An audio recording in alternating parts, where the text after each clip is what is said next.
네, 반갑습니다. 여러분 안녕하세요. 박프로입니다. 내일부터 삼성전자가 또 어떻게 될지 오늘 여러분들께 또 재미있게 말씀을 좀 드리도록 하겠습니다. 자, 금요일 날 마이너스 1.56%, 사실 뭐 약간 쥐꼬리만한 하락에도 또 우리 개인들의 마음은 또 뒤숭숭해지는, 이게 진짜 고점이 아닐까 또 이렇게 생각하시는 분들이 많을 것 같은데, 일단은 먼저 결론부터 말씀드려보자면 절대 아니다. 우리가 삼성을 지금 단계에서 매도할 건 절대 아니다. 이렇게 말씀을 먼저 드리겠고요. 오늘 영상 끝까지 시청해 주시길 바라겠고, 구독, 좋아요도 한 번씩만 꼭 눌러 주시길 바라겠습니다. 구독, 좋아요가 저에게 또 가장 큰 힘이 되기 때문에 좋아요 한 번씩만 꼭 눌러 주시길 바라겠고, 자, 많은 분들이 이제 우리가 삼성전자를 이제 이끌어가다 보면은 삼성전자가 왜 좋고 왜 올라가는지는 이제 웬만한 우리 국민들, 특히나 주식을 하시는 분들이면 다 알 거라고 생각을 해요. 이제 그런 시시콜콜한 또 HBM 이야기나 D램, 낸드 플래시, SSD, 앞으로 공급 부족, 가격 상승 이제 다 알잖아요.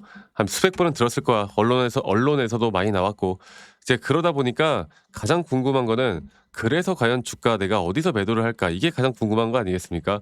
오늘 차트적으로도 좀 풀어볼 거고, 결국에 삼성전자 좋은 건 누구나 다 알고 있는 거고, 우리가 이제 상승에 대한 추세를 볼 때 이 추세가 꺾이지 않는, 그러니까 꺾일 수밖에 없는 그런 흐름이 나올 경우는 결국에 미국 시장이에요. 네, 미국 시장이 앞으로 어떻게, 또 빅테크 기업들에 대한 앞으로 AI 투자가 어떻게 되어 가는지, 갑작스럽게 또 이런 악재가 나오는 게 아닌지, 경제 지표가 좋을 줄 알았던 게 갑자기 또 생각보다 안 좋게 나오는 건 아닌지, 이런 것들을 종합적으로 살펴봐야 되고, 우리나라 시장 안에서는요. 그 금요일에 현대차가 갑작스럽게 또 조정을 받았죠. 자 볼게요.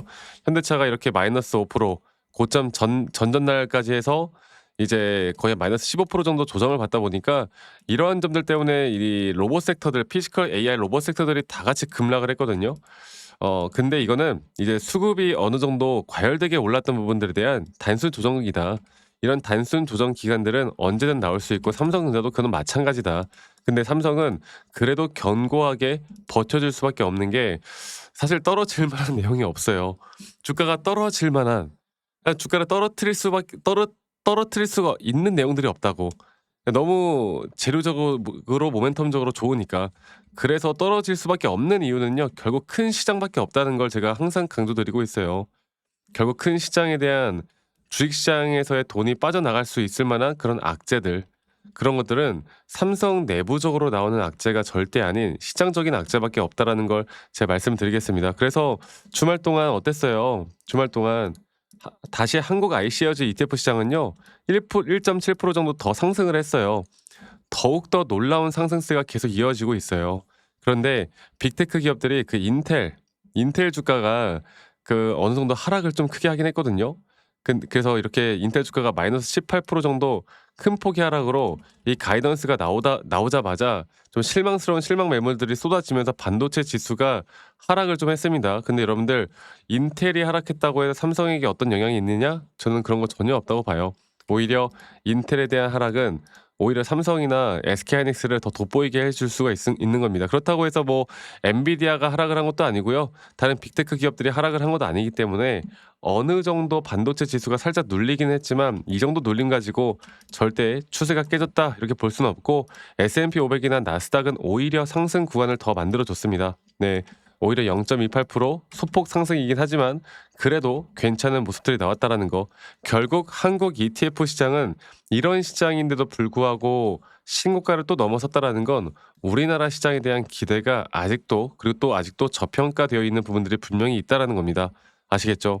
자, 그래서 오늘은 제가 뭐 삼성 관련해서 뭐 여러 가지 좀 준비를 해 놓긴 했었는데, 근데 뭐 굳이 이야기할 필요는 없을 것 같아요. 바로 그냥 차트적으로 보도록 하겠습니다. 자, 삼성전자 차트를 좀 보면은 사실 이거를 지겹게 보신 분들 많을 거예요. 제 영상을 시청하신 분들 중에. 그리고 제가 뭐라고 했어요. 이제 다들 아실 거야. 우리 3파 고점 단계에서 매도할 거고, 이때 매도 타점 아직 안 나왔다. 그리고 이렇게 흘러가는 그 와중에 작은 파동에 대한 임펄스 5파 고점이 우리에게 1차 목표가일 것이다. 그리고 또 1차 목표가는 현재 올라오는 중심에서 앞으로 단기적인 고점을 뚫고 올라가는 그 흐름에 분명한 주가에 대한 가격이 상승이 나오겠지만, 오히려 RSI 고점이 이런 식으로 확연하게, 고점이 이런 식으로 확연하게 낮아지는 하락에 대한 다이버전스까지 우리가 확실하게 확인을 하고 그 조정을 대비하면 된다. 주식이라는 건 여러분들 절대 영원히 오르지 않아요. 아까 말씀드렸던 것처럼 현대차처럼 혹은 시장이 어느 정도의 조정 구간들은 분명히 나온다라는 겁니다. 이럴 때 우리가 어느 정도의 비중을 좀 줄여 놓으면 다시 한번 또 매수할 수 있는 현금이 생기잖아. 이렇게 등락폭들은 앞으로 2026 년도에 계속되어 갈 수밖에 없을 거고요. 이런 등락폭들에 대한 대응을 내가 앞으로 어떻게 해 나갈 수 있을까? 이게 저는 관점을 여기다 두고 봐야 된다고 봐요. 아시겠죠? 그리고 이런 식의 대응들이 삼성전자가 진짜 고점이 올 때 우리가 매도할 수 있는 거야. 이걸 아무것도 안 하고 끌고 가잖아. 그건 진짜 고점이 와도 어차피 매도 못 해. 더 올라갈까 봐. 이런 기준과 원칙이 있어야 된다고요.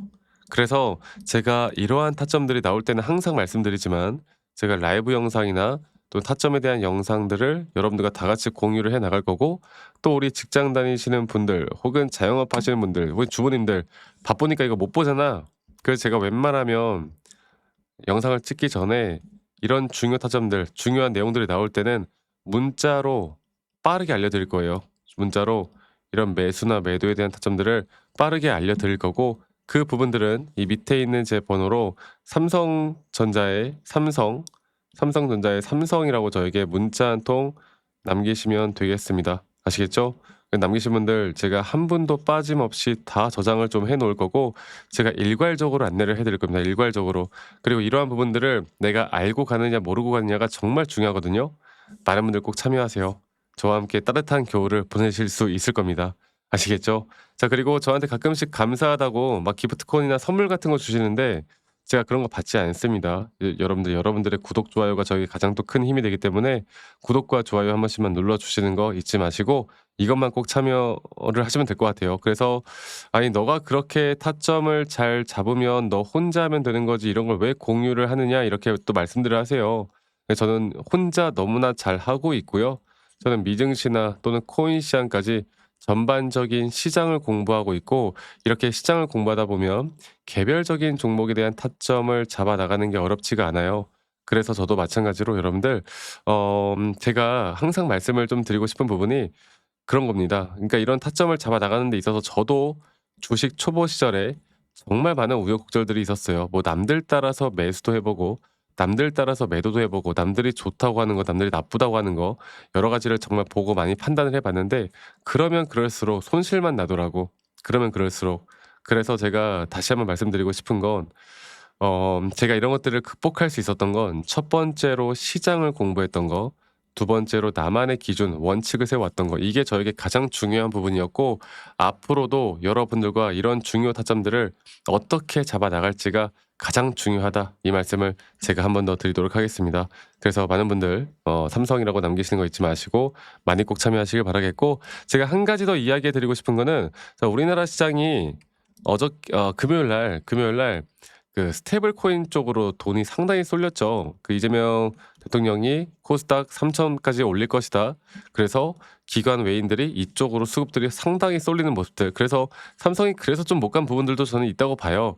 근데 그래서 이 네이버 볼게요. 네이버 주가를 보더라도 급등, 카카오도 마찬가지로, 그리고 또 코쿤, 그리고 쿠콘, 그리고 다날 뭐 이런 식으로 LGCNS 이런 식으로 스테이블 코인 관련된 섹터들이 상당히 좋은 모습을 보여줬는데, 이렇기 때문에 우리가 시장을 공부해야 되는 거예요, 시장을.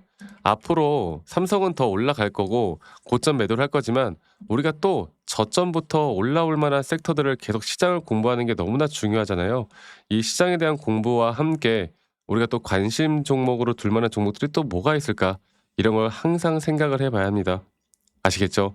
그래서 제가 문자 남기신 분들은 앞으로 이런 중요한 섹터들, 우리가 주도 섹터라고 부르죠. 주도 섹터가 또 무엇이 될 것인가? 그리고 그 안에서 어떤 종목들이 또 탄생할 것인가? 우리가 지금 어떤 종목을 좀 주의 깊게 봐야 될 것인가? 어떤 포트폴리오를 꾸리고 어떤 종목들을 또 가져갈 것인가? 이거를 항상 생각해야 되고, 제가 이러한 정보들도 문자 남기신 분들 간간히 제가 또 재밌게 여러분들 도움을 받으실 수 있게 다 보내드릴 거니까 많은 분들 꼭 참여를 하시고 저 박프로와 함께 하시면 아까 말씀드렸던 것처럼 추운 겨울 따뜻하게 보내실 수 있을 겁니다. 많이들 꼭 참여하시길 바라겠고요. 다들 감기 조심하시고, 네, 벌써 이제 1월이 지나가요. 시간이 빠르다고 정말 최근에 더 느끼고 있는데 많은 분들 또 주말 마무리 잘 하시고요. 내일부터 또 파이팅 넘치는 하루 보내시길 바라겠고 저는 다음에 또 더 좋은 영상으로 또 인사드리도록 하겠습니다. 감사합니다. 네, 박프로였습니다.